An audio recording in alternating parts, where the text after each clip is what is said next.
In today's video, we'll be talking about the capacity percent field under the resource info section of a user's profile. In order to see the capacity percent field, you will need to have the capacity and resource allocation add-on installed, as well as having the option to edit individual users' capacity percents.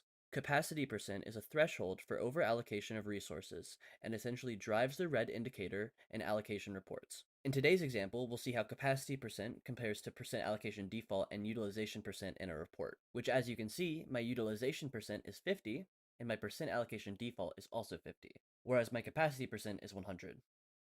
Now, navigating to our report, we can see that my capacity is 40 hours, which is 100%, as 40 hours is the default work week.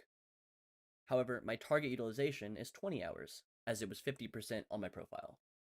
If we look at John Doe's profile, we can see that his capacity is 20 hours and his target utilization is 40 hours. If we go to his profile, we can see that his capacity percent is 50% and his percent allocation and utilization percent are both 100%, which is the opposite of mine.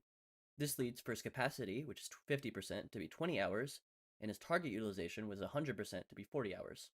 We can see that in the John Doe example, that though his target utilization is 40 hours, and his work is 68 hours, he's still 48 hours over capacity. This is because overallocation / overcapacity work hours is not calculated based on target utilization. This is because target utilization is used to compare, whereas capacity is what the hours are actually calculated based off of.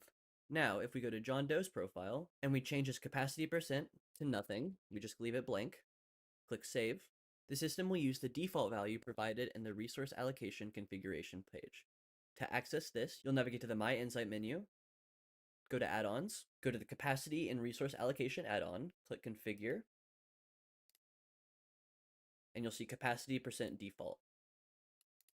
And that's where you change that field.